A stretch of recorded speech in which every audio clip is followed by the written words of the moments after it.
네, 오늘 수업 시작하기 전에 저희 2장과 관련해서 제가 여러분께 다시금 확인하고 싶은 내용이 있어서 그거 먼저 살펴보고 그렇게 오늘 내용 하도록 하겠습니다. 2장에서 제일 마지막 슬라이드 보시면 제가 교재 이외로 제가 따로 이렇게 간략하게 정리한 부분인데 그때 말씀드렸는데 실험적 방법은 비실험적 방법과 달리 인과관계를 알 수 있다 했습니다. 인과관계를 알 수 있는 이유가 바로 통제라는 것을 행하기 때문에요. 통제의 구체적인 내용으로는 우리 그때 봤듯이 실험 집단이나 통제 집단을 나누는 이것도 통제라는 것에 해당하는 하위 절차예요. 그리고 무슨 할당을 한다든지 그것도 통제에 해당하고 그리고 우리가 살펴봤던 그런 혼입의 가능성이 있는 변인들을 제거함으로써 독립변인과 종속변인 사이에 인과관계를 타당성 있게 얘기해 줄 수 있도록 하는 그런 절차를 통제라요. 바로 실험의 특징은 비실험적 방법과 달리 통제라는 그런 것들이 행해지기 때문에 바로 인과관계를 알 수 있다는 것이 실험의 특성이고 장점이에요. 그런데 금방 얘기했듯이 이러한 통제가 주어지는 상황이란 것은 인위적인 상황이죠. 우리가 실험을 통해서 알아낸 그 결론을 결국은 우리 실생활, 뭐 동물의 경우에도 실제 그들의 삶 속에 적용해서 설명하고자 하는 것인데 실험을 통해서 우리가 알아낸 그 결론이란 것은 인위적인 상황에서 알게 된 것이니까 바로 실제 상황에 적용하기에, 즉 일반화하기에 한계가 있어요. 이제 치러야 할 대가인 거죠. 바로 그래서 실험은 외적 타당도가 낮다. 뭐 비실험적 방법과 비교해서. 그래서 상대적으로 비실험적 방법은 외적 타당도가 높다. 즉 일반화하기에 수월하다. 하지만 실험은 인위적 상황 속에서 연구된 것이기 때문에 일반화 가능성이 상대적으로 낮다. 즉 외적 타당도 낮다. 하지만 내적 타당도, 즉 원인과 결과에 관한 논리적인 결론을 내리기에 즉 타당도, 정확성이 높다. 내적 타당도가 높다. 반면에 비시험적 방법은 기껏해야 상관관계를 알 수 있지 인과관계는 알 수 없다. 그리고 그것은 기술을 묘사하는 것이다. 그렇기 때문에 비실험적 방법을 통해서는 바로 인과성 추론과 관련해서 내적 타당도가 낮다. 하지만 외적 타당도는 높다. 이렇게 다시 한번 말씀드리고요. 바로 이 통제 때문에 실험적 방법이 가능한 것이고 통제 때문에 인과관계, 내적 타당도를 높일 수 있는 것이고 통제 때문에 외적 타당도가 낮다라는 그러한 그러니까 대가로 치러야 되는 것. 그래서 통제라는 것이 핵심된 특징이다. 그렇게 다시 한번 확인하고 정리합니다. 지난 시간에 저희 3장의 마지막 5번째 주제 뭐 운동과 관련된 부분이 있는데 그건 제가 생략하도록 하겠습니다. 오늘 4장 감각과 지각 하도록 하겠습니다. 첫 번째 내용은 감각, 지각이라는 말이 무엇을 의미하는지 살펴보고요. 다음째 감각에 대해서, 다음째 지각에 대해서, 그리고 지각과 관련된 현상들 살펴보고 마지막으로 우리가 지각한다라는 그 능력은 어떻게 해서 우리한테 주어질 수 있는지 그것 살펴보도록 하겠습니다. 감각과 지각의 정의 및 구분했습니다. 감각, 센세이션. 자, 센세이션, 지각, 퍼셉션 이렇게 되어 있는데 교재 120쪽에 보시면 그게 1번 감각과 지각의 정의 및 구분하고 나와 있습니다. 거기서 세 번째 줄에 보시면 감각, 센세이션은 감각기관 하면 이제 눈, 코, 입 뭐 이런 것들 얘기하는 거죠. 감각기관들이 외부 환경의 물리적 자극에서 나온 에너지를 탐지, 흡수하여 신경충동으로 여기서 신경충동이란 것은 바로 우리가 3장에서 배웠던 그런 전기신호 중에서 특히 그 활동 전이를 일컫는 또 다른 이름입니다. 그래서 신경충동으로 변환하여 대뇌로 전송하는 것을 의미한다.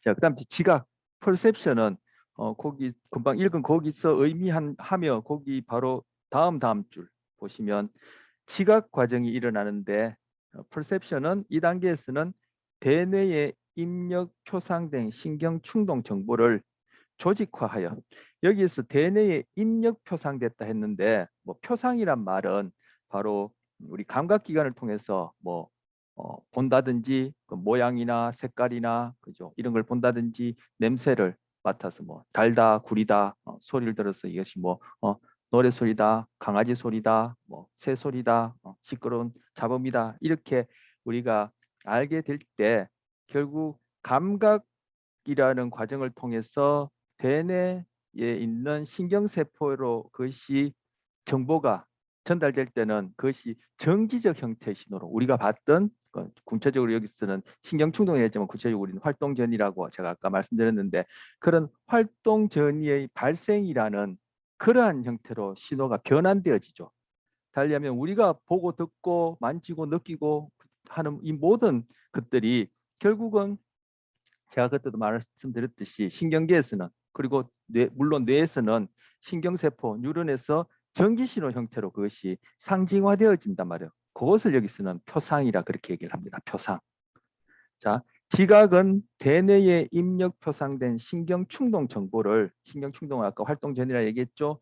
조직화하여 조직화를 어떻게 하는지를 바로 이제 이후 내용에 볼 텐데 어쨌든 조직한 이후에 볼 테고 조직화하여 의미 있는 대상이나 사건으로 해석하거나 결국 의미 있는 대상이나 사건을 해석한다는 것이 우리가 이제 뭐 사과다, 빨갛다, 뭐 새소리다, 강아지 소리다, 자동차 소리다, 제가 지금 하는 말이다 이런 것들을 알게 된다는 것을 얘기를 하는 거예요. 그래서 대상이나 사건으로 해석하거나 적절하게 판단하는 과정을 지각이라 한다. 이렇게 개념 정의합니다.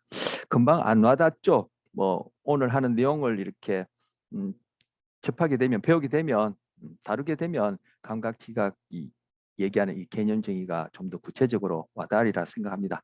뭐 대부분의 개념 정의 뭐 다 그렇죠. 개념 정의라는 것이 그렇게 뭐 그 정의만으로는 와닿기 힘든 것 같습니다. 예를 보시면 그림 4-1 물리 에너지 빛이 되었던 소리가 되었던 냄새가 되었던 물리적인 자극이 감각기관 달리하면 감각 수용기에 빛은 눈 구체적으로 망막에 소리는 귀 안에서도 이제 뇌에 있는 그런 달팽이관에 냄새 같은 경우 코 안에 있는 감각 냄새에 전문화되어 있는 냄새에 전문화되어 있는 감각 수용기에 그렇게 입력이 되어지고 거기에 대해서 반응하는 신경세포는 결국 신경충동, 전기신호, 구체적으로 활동전이 형태로 그렇게 쭉 여기 이제 유런을 그려놨죠. 여기 감각기관을 이제 그려놨고 이거는 이제 물리적 대상 사건을 그려놓은 예로 지금 이제 커피 머신을 그려놨는데 이제 신경세포 우리가 봤던 뉴런을 통해서 결국은 대뇌 피질로 전달되는 과정을 보여주면서 이 금방 감각에 대해서 개념 정의한 부분이 이쯤에 해당한다. 지각이 이쯤에 해당한다라고 얘기를 하는 걸 지금 그림으로 보여주고 있어. 그런데 감각과 지각을 우리가 편의상 우리 이해하기 위해서 개념 정의를 언어적으로 탁탁 그렇게 이분법적으로 또는 분절적으로 그렇게 했지만 실제 감각과 지각이 일어나는 것은 이 색깔에서 표현되어 있는 것처럼 어떤 경계가 뚜렷하게 있지 않아요. 감각과 지각 어디서부터 어디까지는 감각이고 어디서부터 어디까지는 지각이다. 딱 나누는 경계선이 없어요. 그리고 지금 외부 대상이 이렇게 감각을 통해서 지각을 통해서 뇌로 들어가는 일방향으로만 그려놨지만 사실 이 상위의 이러한 정보 처리 과정 여기서는 지각 인지라 얘기한 이 부분이 또 이렇게 아랫부분으로 영향을 줘서 아랫부분을 영향해서 이 감각의 정보 처리 상태를 또 변환시키거나 조절하거나 영향을 주기도 해요. 우리 뒤에서 보였지만 그렇게 해서 일어난 현상들이 뭐 착각이나 아까 제목에도 있었는데 뭐 항상성이라고 얘기하는 그런 현상들이 일어나요. 그래서 이건 양방향적으로 여기서는 화살표가 이런 방향 돼 있지만 양방향적으로 영향을 주고 그리고 이 경계도 뚜렷하지 않아요. 어디서부터 어디까지 감각이고 어디서부터 어디까지 지각이고 인지고 이렇게 나눌 수가 없어요. 자, 시각 우리가 보통 시각이다 또는 청각이다 후각이다 이렇게 얘기할 때 그때는 바로 시각이다 할 때는 금방 얘기한 이런 감각 과정과 이때는 시각과 관련돼 있으니까 시감각 과정 해서 시자를 붙였지만 어쨌든 감각 과정과 시지각 과정 시각이 같이 통합되어서 일어나는 그것을 우리는 시각이다 이렇게 얘기를 하는 거예요. 교재 없지만 제가 나름 또 예를 하나 들어보면 뉴턴이 사과나무에서 빨간 사과가 떨어지는 걸 봤다 할 때 바로 그 빨갛다라는 사과 그리고 그것이 나무 가지에 달려있다가 땅으로 뚝 운동하는 즉 위치가 변화되는 그것도 시각을 통해서 그리고 툭 하고 떨어지는 소리까지 그것을 뉴턴이 감각을 통해서 아 빨간 사과가 나무에서 바닥으로 떨어지는구나 라고 하면 이제 시각이 되는 거죠. 즉 대상 사건이 해석하고 판단하게 되는 거죠. 그런데 저게 어떤 이유로 떨어질까?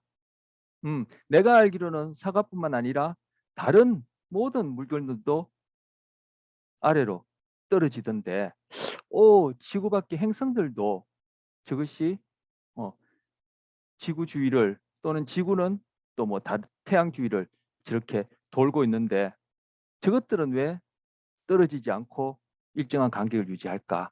뭐 이러저러한 자기가 이제까지 배우고 기억하고 있는 내용을 가지고 그걸 해석하고 뭐 사과가 나무에서 떨어진 것을 해석하고 하면서 중력이라는 이름을 붙이고 거기에다가 중력 법칙이라 해서 이론을 만들고 그래서 F는 ma라는 공식을 만드는 이러한 과정은 인지라 얘기할 수 있어요. 그래서 인지는 배우고 기억하고 추론하고 판단하고 하는 어떤 그러한 과정을 인지라 얘기를 해요. 근데 우리 지금 사장에서는 인지까지는 다루지 않아요. 지각까지만 얘기를 하고 있는데 어쨌든 아까 얘기했듯이 이 상위 인지도 지각에 영향을 주고 지각도 감각에 영향을 주기 때문에 제가 그렇게 교재 없는 그런 예를 들어서 감각, 지각, 인지가 어떻게 구별되는지 그렇게 소개를 한 겁니다. 121쪽에 이 그림과 관련해서 뭐 간단하게 정리한 부분이긴 한데 지각, 감각 부분과 관련된 내용이 있어서 다시 한번 좀 읽어보겠습니다. 121쪽이 아니라 120쪽이겠네요. 조금 전에 읽었던 그 페이지 제일 마지막 줄 보시면 제일 마지막 줄에 보면 이때 뇌는 이렇게 돼 있죠. 자, 뇌는 과거 경험과 기억을 토대로 감각 자료를 다듬고 조직화 및 통합하여 구체적인 의미를 부여하게 되는데 이를 지각 과정이라 한다. 그죠?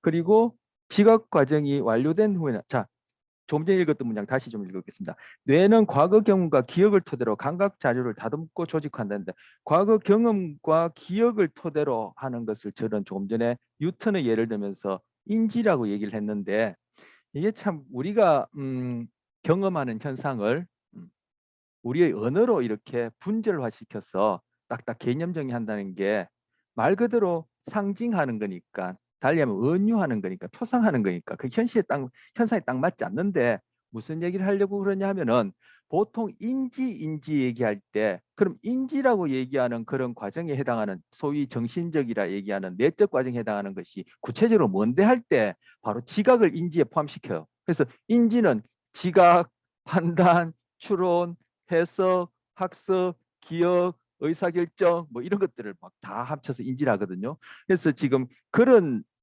의미가 지금 포함되어서 이 교재 마지막 줄에는 뇌는 과거 경험과 기억을 토대로 감각 자질을 다듬고 조직화하고 조직화는 어떻게 하는지 뒤에 본다겠습니다. 통합 이런 걸 어떻게 하는지 그래서 구체적인 의미를 부여하게 되는데 이게 결국은 넓게는 지각을 의미하는 내용도 포함되어 있고 그 중에 여기서 이제 지각 안에 죄송합니다. 인지를 제가 지금 헷갈리 금방 읽었던 이 문장이 넓게는 인지라는 의미가 포함되어 있는데 그 중에서 지금 인지에 포함되어 있는 지각 부분을 지금 얘기를 하면서 이런 것들이 지각 과정에 해당한다. 그리고 121쪽의 두 번째 줄에 보시면 이러한 지각 과정이 완료된 후에는 대상과 연합된 기억이나 추상적 지식을 통해서 깊이 있는 정보 처리가 수행되는 인지 과정이 일어나기도 한다. 자, 여기서 이제 인지 과정을 얘기하고 있는 거예요. 그래서 제가 아까 뭐 뉴턴이 그죠? 그동안 자기가 알고 배웠던 것을 가지고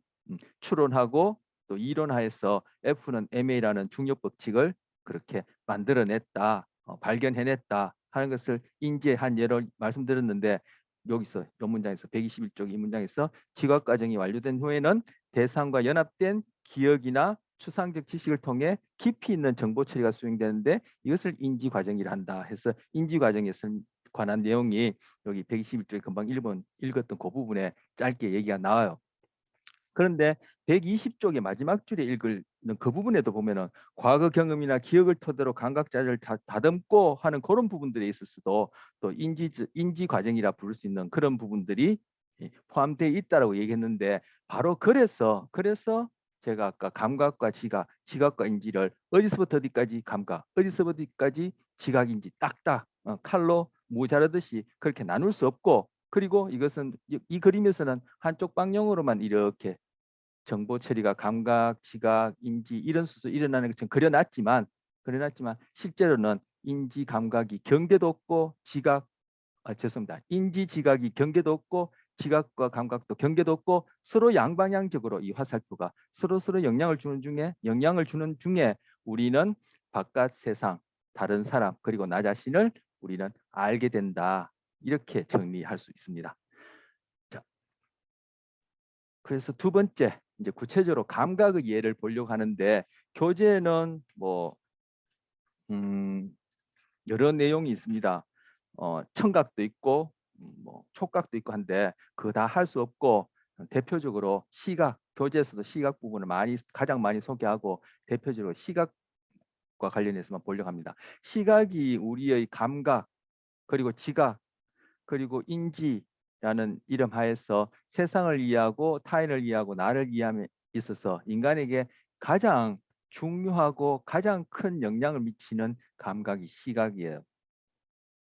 그래서 우리가 대표적으로 뭘 우리가 뭐 안다고 할 때는 본다, 속담에도 뭐 보는 것이 믿는 것이다 이렇게 얘기하는 그 영어 속담 있는 것처럼 seeing is believing이라는 그런 속담 있는 것처럼 그런 시각 적인 그런 의미를 가지고 우리가 뭘 본다라는 것을 감각, 지각, 인지하는 것의 대표로 삼아서 그렇게 이제 표현하는, 일반적으로 그렇게 표현할 만큼 그 시각이 중요한 의미를 가지는데, 근데 이 시각이 다른 감각과 달리 가장 왜곡이 많이 일어나는 경우예요.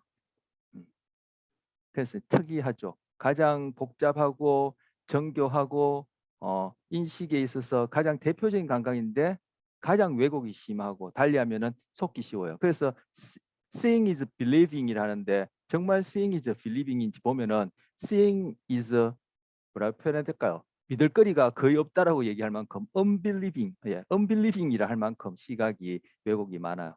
그래서 지금 여기서 여러 감각들 소개하고 있지만 시각만 하나 살펴보려고 합니다. 자, 먼저 여기 보여지는 이것들이 전자기파, 전자에너지인데 전자기파라고 불려지는 겁니다. 그래서 우주에 존재하는 전자기파인데 그것이 요 위에 게 아니라 죄송합니다. 요 위에 게 아니라 요 감마선부터 뭐 교류전류해서 이렇게 학자들이 이름을 붙였어. 그 파장의 길이에 따라 붙였는데 그 중에 한 400 나노미터에서 한 700 나노미터에 해당하는 요 파장대만 우리가 볼 수 있으니까 요 파장대를 보는 것이 가능하다 해서 가시광선이라 부릅니다. 그래서 이 짧은 파장대, 빨주노초 파남보 소위 이제 무지개색이라 부르는 이 것이죠. 그래서 이 빨주노초 파남보라 넘어서는 자외선, 이 자자가 보라, 자주색이라는 의미로 의미로 자자인데 그 보라색 넘어 있는 파장이라서 자외선, 그리고 빨간색 붉을 적자죠, 한자말로 빨간색 넘어 있는 파장이라서 적외선 해서 이렇게 여기 소개하고 있어요. 근데 우리는 적외선이나 자외선 볼 수 없죠. 하지만 적외선이나 자외선을 볼 수 있는 다른 동물들의 그런 시각 메커니즘을 응용해서 자외선, 적외선을 볼 수 있는 기계를 우리가 만들어 내므로써 우리가 자외선, 적외선으로 보게 되어지는 그런 것들을 경험하죠. 기계를 대신해서. 근데 실제 우리 생물학적으로 우리에게 주어져 있는 시각 말고도 쉽게 해서 눈을 통해서는 우리는 자외선, 적외선을 못 보죠. 하지만 자외선, 적외선을 보는 동물들이 있죠. 벌이나 뭐 뱀이나 이런 녀석들은 그런 걸 본단 말이에요. 왜 볼 수 있냐면은 그네들은 이러한 파장대에 반응하는 바로 우리가 앞서 배웠던 신경세포를 갖고 있기 때문에 보는 거예요. 그런데 우리는 이러한 자외선이나 적외선 파장대에 반응하는 신경세포를 갖지 않고 바로 여기서 우리는 가시광선이라 부르는 약 400나노미터에서 700나노미터에 해당하는 우리가 빨주노초 파남보라고 지각하게 되어지는 그러한 파장대에만 반응하는 신경세포들을 눈 안에 구체적으로 어딘지 보겠습니다. 눈 안에 갖고 있기 때문에 이 부분을 볼 수 있게 되는 거예요. 자, 그리고 지금 가시광선, 자외선은 이제 보라색 넘으니까 이제 이런 색깔로 표현하고, 그리고 적외선은 빨간색 넘으니까 이게 붉은 계통을 이렇게 표현해 놨는데, 뭐 이 적외선, 자외선도 마찬가지지만 가시광선은 이제 빨주노초 파란보라는 무지개색 대표되어지는 이런 색으로 이렇게 구별해 놨지만, 사실 이 파장 자체가 빨간색을 지닌다든지 이 파장 자체가 주황색을 지닌다든지 하는 건 아니에요. 여기서 감마선부터 이 교류전류까지 자외선, 적외선, 가시광선 할 것 없이 모든 이 파장대에 있는 것은 그냥 전자기적 에너지, 즉 전자기파일 뿐이에요. 그렇기 때문에 이 전자기파 자체가 이런 색깔을 지닌 게 아니에요. 결국 이 파장대에 해당하는 것이 우리 눈에 있는 신경세포를 자극하고, 그 신경세포가 감각 과정을 통해서 지각되어져서 또 한편 지각이 감각 과정에 영향을 주어서, 아까 상호 양방향적으로 영향 준다 했죠. 영향을 주어서 우리가 소위 심적으로 경험하는 것이 우리가 빨강이라 이름 붙인 그런 것이지, 이 파장대에도 우리 신경세포 안에도 이미 우리 신경세포 살펴봤죠. 신경세포는 전기신호, 화학신호 그 이상 그 이하도 없단 말이에요. 그러니까 우리 신경세포, 눈에 있는 신경세포 안에도, 그리고 뇌 안에도 마찬가지로 우리가 배웠던 뉴런들로 이루어졌기 때문에 활동전이라는 전기신호와, 그리고 뭐 또 등급전이도 우리 배웠지만 등급전이라는 전기신호와 신경 전달 물질을 통한 신호, 그 신경 전달 물질을 통한 신호 전달, 그 위에는 아무것도 없단 말이에요.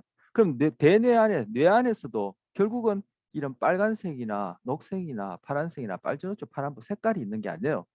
결국 이러한 경험은 어디에도 있지 않아요. 우리 뇌에도 있는 것도 아니고 눈에 있는 것도 아니고 우리 바깥 세상에 있는 것도 아니고, 결국은 이런 전자기파가 우리가 보고 있는, 예를 들어서 사과를 하면은, 빨간 사과를 하면은 그 사과 껍질이 갖고 있는 그런 화학적 성분, 그런 물리적인 어떤 에너지하고 만나서 반사되어지는 그 파장이 우리 수용기, 눈에 있는 특정한 신경세포의 수용기를 자극하고, 그것이 또 특정한 형태의 그러한 전기신호를 발생하고, 그것이 뇌에서 감각, 지각이라는 과정이 상호작용하면서 우리가 경험하는 것이 우리는 빨갛다고 이름 붙인 이런 것들이 뿐일 거예요. 그러니까 이런 빨간, 파랑, 주황, 노랑, 빨주노초, 파란보라 이 색깔이 어디에도 존재하지 않아요. 그러니까 참 신기하죠. 여러분 지금 분명히 빨간색을 보고 있는데, 그죠? 빨간색을 보고 있는데 이 빨간색이 없다고 하니 그게 말이 안 되죠. 그래서 이게 우리가 첫 시간에, 그죠? 그 실제하는 것이 뭐냐, 존재하는 것이 뭐냐, 참 존재가 뭐냐, 참 진실이 뭐냐 할 때, 금방 얘기한 이런 시각 경우에 국한해서 보더라도 이 빨강의 실제가 뭐냐 할 때, 우리가 이 빨갛다라고 경험하는 것은 바로 플라톤의 이데아라고 해서 어떤 관념, 영원 불변한 어떤 관념이 우리에게 가능해서 그것으로 인해서 우리는 이 빨갛다는 것을 아는 것이지, 우리가 이런 감각기관이나 우리 뇌를 통한 지각이 되었든 인지가 되었든 이걸 통해서 또는 대상을 통해서 그런 것들을 경험하는 것은 다 감각, 우리 경험 수준에 머무는 가변적이고 진짜가 아니다. 이렇게 해서 그런 물질적인 것은 다 가변적이고, 관념, 정신, 영혼, 마음 이런 것들은 이데야에 있는 영원 불변하며 바로 우리가 감각, 지각이라 얘기하는 이런 과정을 통해서 인식하게 되는 그 자체, 인식하게 되는 것을 가능하게 해주는 것이 바로 장본인이 거기에 있다. 이데야, 즉 관념의 세계에 있다. 이렇게 생각해서 그 사람들은 이원론자인 거예요. 이 세상은 정신과 가변적인 물질로 이루어졌다. 이렇게 생각하게 되는 이유가 금방 말씀드린 그러한 그 때문에도 그렇게 생각하게 되는 거예요. 그런데 그런 이원론자가 아닌 경우에는 결국은 뭐 사과가 되었던 사과의 빨간 껍질이 되었던 뭐 눈이 되었던 우리 뇌가 되었던 우리 몸이 되었던 결국 이것은 다 시간과 공간 안에서 일어나는 그런 물질적인 현상 그리고 물리적인 과정을 통해서 나타나는 현상일 뿐이다. 우리가 우리 몸뚱이도 그렇고 뭐 사과도 그렇고 우리가 보는 대상도 그렇고 그것이 물질로서 존재하는 어떤 하나의 현상이다. 그리고 기차 바퀴가 철길을 달릴 때 철커덕 철커덕 소리가 나는 것처럼 바로 우리 뇌의 물리적 과정 속에서 소리에 상응하는 것이 소위 정신 마음이다. 이렇게 생각하는 입장이 이제 이론론적 입장이랄까요? 이원론적 입장에 대응되는 입장이에요. 그런데 물질이란 것도 결국은 양자 물리학 세계로 들어가면은 그것이 어떤 개별된 형태로서 존재하는 것이 아니라 그냥 끊임없는 어떤 에너지 입자 사이를 계속 변환하는 하나의 과정, 프로세스로 이루어져 있기 때문에 우리는 이렇게 만져지고 고정된 같은 이런 물질도 그렇고 그런 물리적 작용에 의해서 생겨나는 정신 현상도 그렇고 그냥 단지 프로세스, 과정일 뿐이다라고 생각하는 게 현대 뇌과학이나 정신에 관한 과학이나 또는 그 뭡니까 철학이나 물리학에서 생각하는 소위 이 세상 정신 과정에 대한 현재 뭐 합의된 생각이에요. 그런 것들이 이제 이원론자들하고 다른 거죠. 이 부분 짧게 얘기하려고 했는데 얘기하다 보니까 우리 첫째 시간에 얘기했던 것 관련해서 좀 장황하게 얘기를 했습니다. 자, 뭐 쉽게 잘 안 다가올 수 있는 얘기기도 한데 자꾸 들었다 보면은 여러분 앞으로 공부하고 자기 전공과 관련해서 그런 얘기를 들을 기회도 있고 할 겁니다. 자, 그렇게 해서 이 금방 봤던 우리가 빛이라 이름 붙인 결국 전자기파란 에너지가 눈을 통해서 들어와요. 어떻게? 바로 대상에 전자기파가 쭉 우리가 보고 있는 대상에 반사되어서 그 반사되어지는 대상 물질의 어떤 그런 특성, 물리적 특성하고 상호작용한다 할까요? 그걸 통해서 특정한 파장의 전자기파만 반사되어서 우리 눈에 들어오는 거죠. 근데 그 전자기파의 특정 파장이 우리 눈 안에 어디 이제 구체적으로 이 망막이라는 곳에 망막이 이 부분이 망막이에요. 이렇게 망막. 여기 망막이라 해서 선을 표현해놨죠. 뭐 이 그림도 정확하고 교재에 있는 그림이니까 망막 이제 확인할 수 있는데 이것이 망막이에요. 이렇게 망막. 비유하자면 꼭 스크린과 같은 그런 것에 비유돼요. 자 여기 뭐 여러 가지 뭐 눈의 부부에 대해서 얘기를 해놨는데 이거 다 무시하셔도 좋고요. 여기서는 일단 망막 이거는 기억해 두셔야 돼요. 제 망막이 이렇게 투사되어지면 그 망막을 이루고 있는 신경세포 중에 반사된 특정한 파장대만 반응하는 세포들이 바로 우리가 배웠던 신경세포를 만들어내고 그것이 뇌로 어디 바로 여기 시신경이라고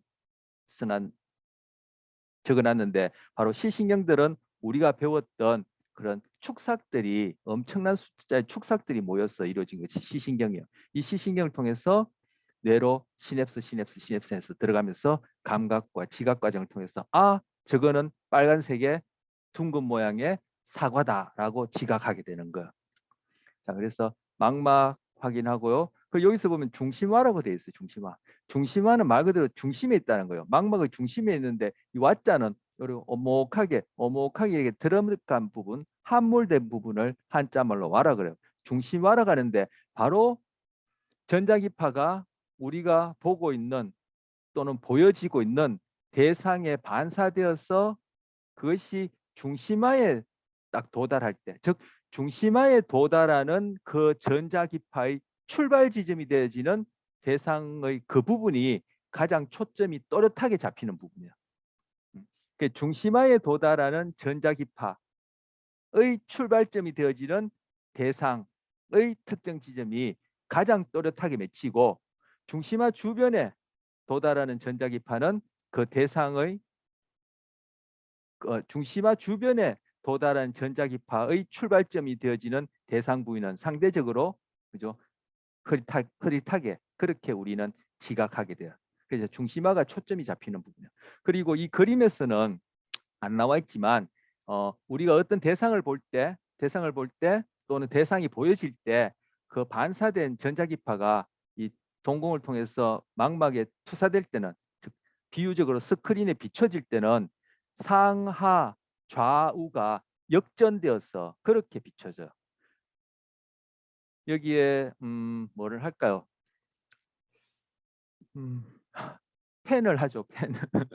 펜이 이렇게 있다. 여기가 이제 꼭다리 부분이고 요 끝이 이제 펜이 나오는 뭐 연필이 합시다. 그럼 연필 흑연이 이렇게 달린 펜이 있다고 하면은 이 펜의 그 지우개 달려 있는 부분은 이 아랫부분에, 망막의 이 아랫부분에 투사되어지고, 그리고 연필 심이 보여지는 요 뾰족한 부분은 이 망막 윗부분에 이런 식으로, 그리고 중심화에 떨어지는 부분은 뭐 펜의 중간쯤에서 가장 초점이 잘 뚜렷하게 맺히겠죠. 그래서 상하 좌우, 여기서 뭐 제가 입체가 아니니까 좌우는 표시할 수 없고, 그래서 상하 좌우가 이렇게 다 엇갈려서 역전되어서 망막에 투사됩니다.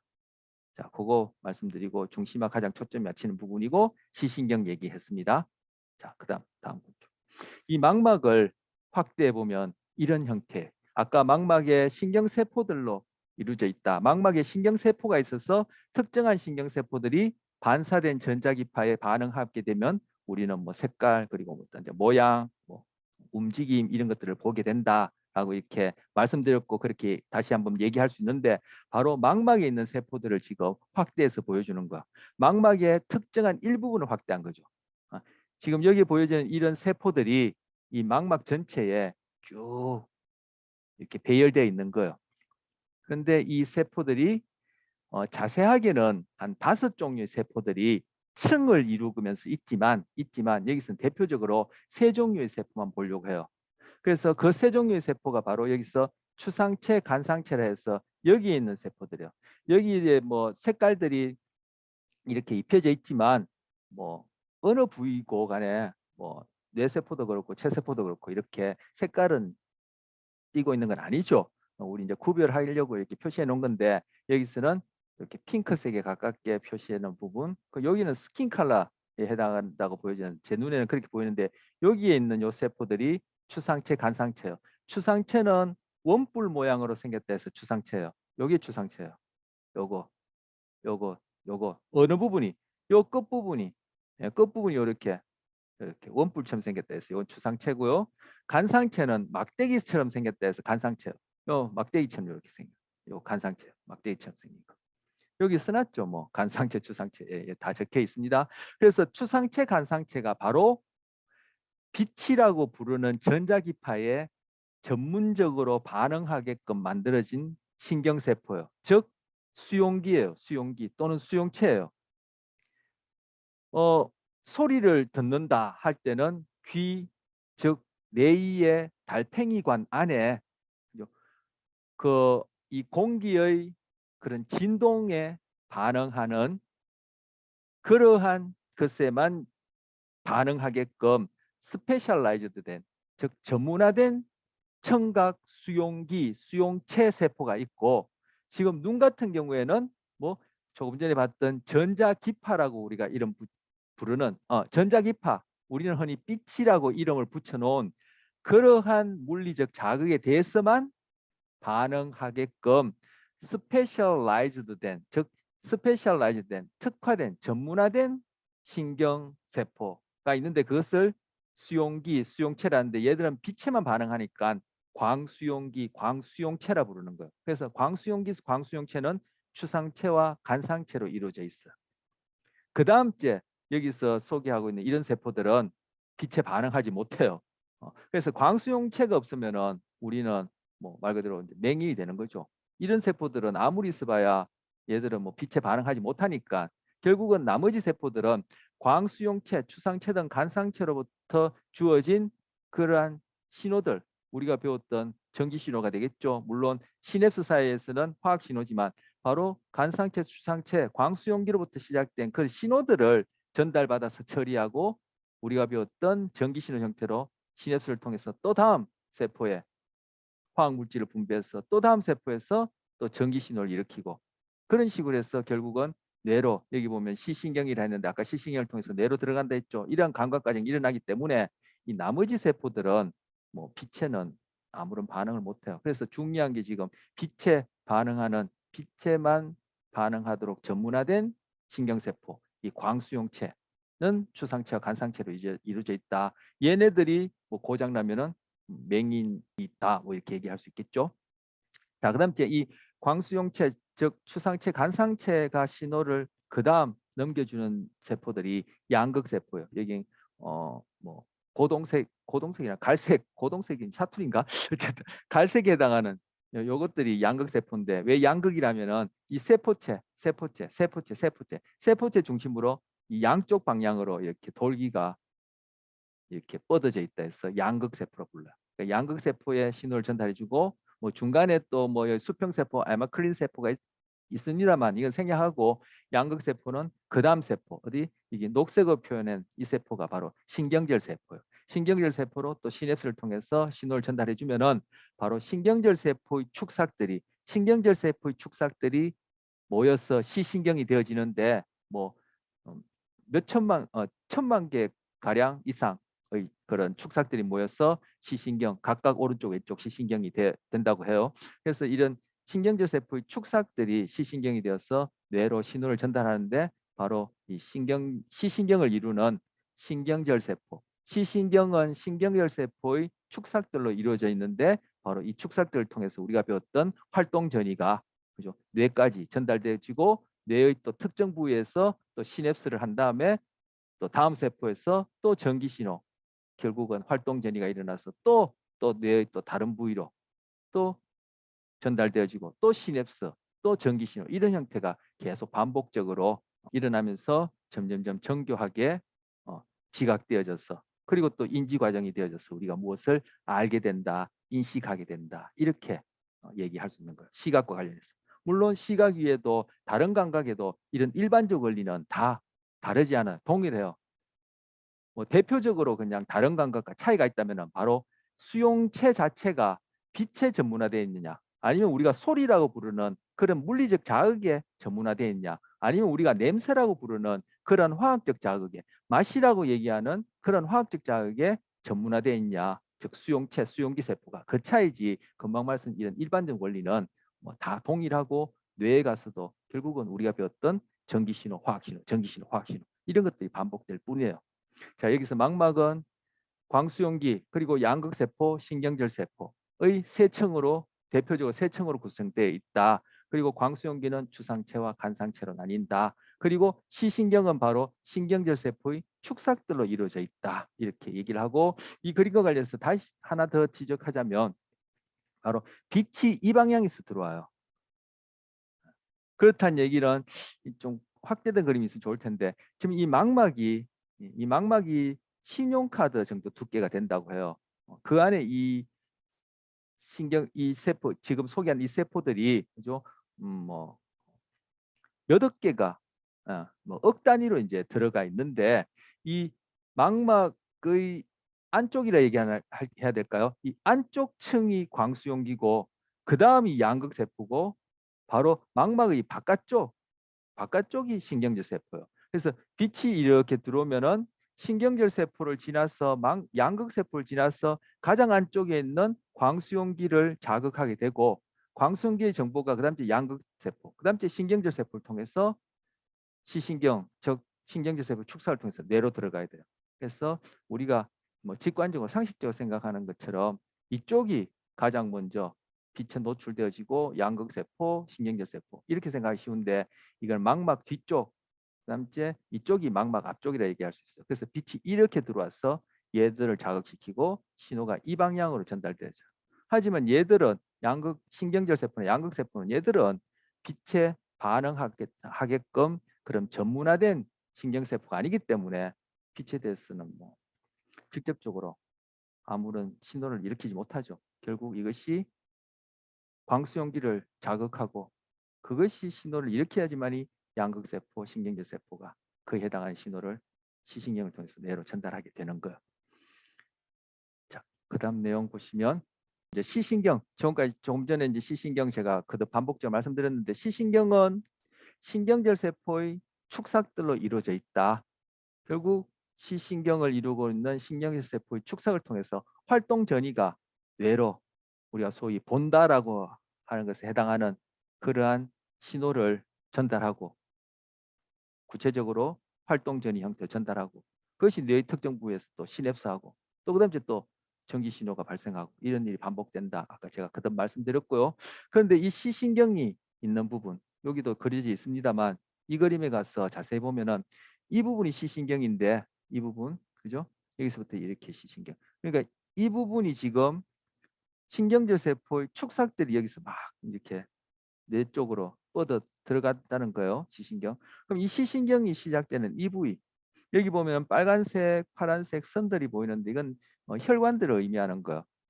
정맥, 동맥 얘들도 결국 여기 안에 있는 세포들이 다 먹고 살아야 되니까 혈관을 통해서 영양분, 그 산소, 그리고 배설물, 노폐물, 배설물이나 노폐물 이런 것들을 또 실어 나르고 하기 때문에 혈관들이 이렇게 뻗어 있는데 이 혈관들이 시신경이 시작되어지는 그 부분에 같이 그 부분을 공유하면서 이렇게 뻗어 나오고 있어요. 혈관들이. 그래서 이 파란색, 빨간색이 있는 빨간색 선들이 지금 그려져 있는데 자 혈관은 차치하고 지금 시신경이 여기서부터 시작한단 말이에요. 즉 여기서부터 여기가 쭉 이렇게 신경질 세포 축삭들이 이리로 막 빠져나가서 뇌로 가고 있는데 이 시신경이 시작되는 이 부위에는 지금 신경질 세포 축삭들이 지나가기 때문에 이 부위에는 광수용기가 없어요. 이 부위에는.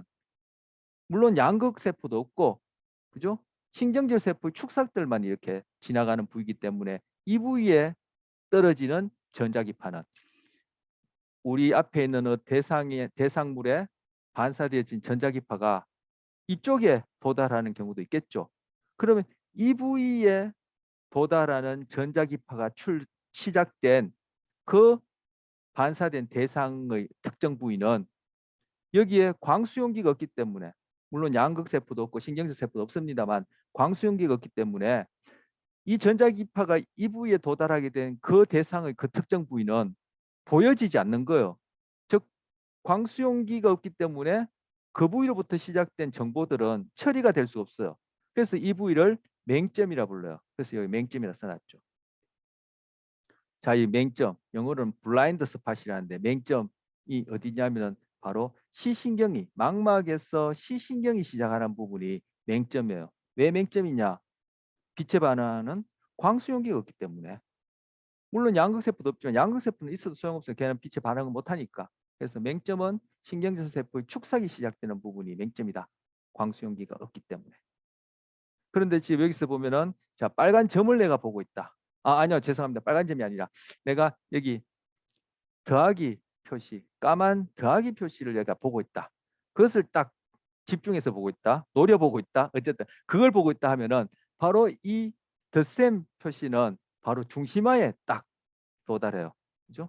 소위 내가 초점을 맞추고 있는 부위가 아까 중심화에 해당한다 했죠.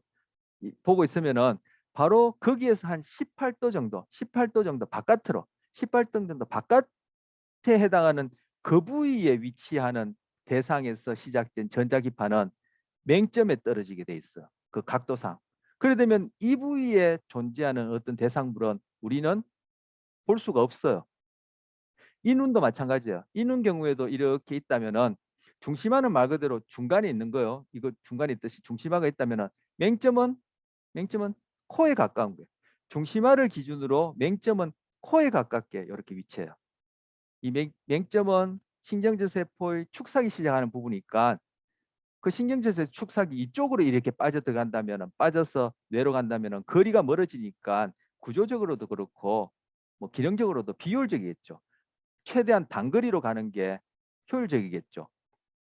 결과적으로 해석해 볼 때.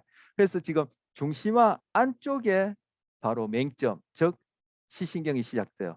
코를 기준으로 중심화보다 안쪽에 있어요. 이 눈의 경우에도 마찬가지로 중심화는 말 그대로 중심에 있고 그보다 18도 정도 안쪽에 코에 가까운 쪽에 맹점이 있는 거예요. 그래서 우리 눈은 두 군데 다 맹점이 있는데 그렇다면은 여러분이 지금 모니터를 보고 있고 평소에도 우리가 뭐 늘 보고 있는데 왜 우리가 보고 있는 화면 중에는 맹점에 도달하는 그 부위에 해당하는 그 대상 부분이 뭔가 안 보여야 될 텐데 그런 것들을 여러분이 경험하지 못하죠. 무슨 말인지 전달이 되는지 모르겠습니다. 자, 맹점이 이렇게 분명히 있으니까 여러분이 지금 모니터를 보던 여러분 뭐 손바닥을 보던 뭐 저 같은 경우는 바로 앞에 있는 이제 바깥 창을 보던 뭐 뭘 보든지 간에 아니면 우리 일상에서 뭘 보든지 간에 바로 맹점에 떨어지는 전자기파가 출발하는 부분이 분명히 우리가 보고 있는 이 화면 중에 대상 중에 있을 텐데 왜 그러면 우리가 보고 있는 그런 시야 보고 있는 이 화면이랄까요? 이 대상 부분 중에 바로 맹점에 해당하는 그 부분에 떨어지는 전자기파의 출발 지점이 되어지는 부분은 분명히 안 보여야 되기 때문에 거기에는 특정한 대상 또는 특정한 대상 일부분이 안 보여야 돼요. 그런데 우리는 그런 경험들을 못하죠. 분명히 맹점이 있는데 그게 왜 그럴까 하는 거예요. 그게 바로 지각이라는 현상이 있기 때문에 그래요. 지각이라는 현상이.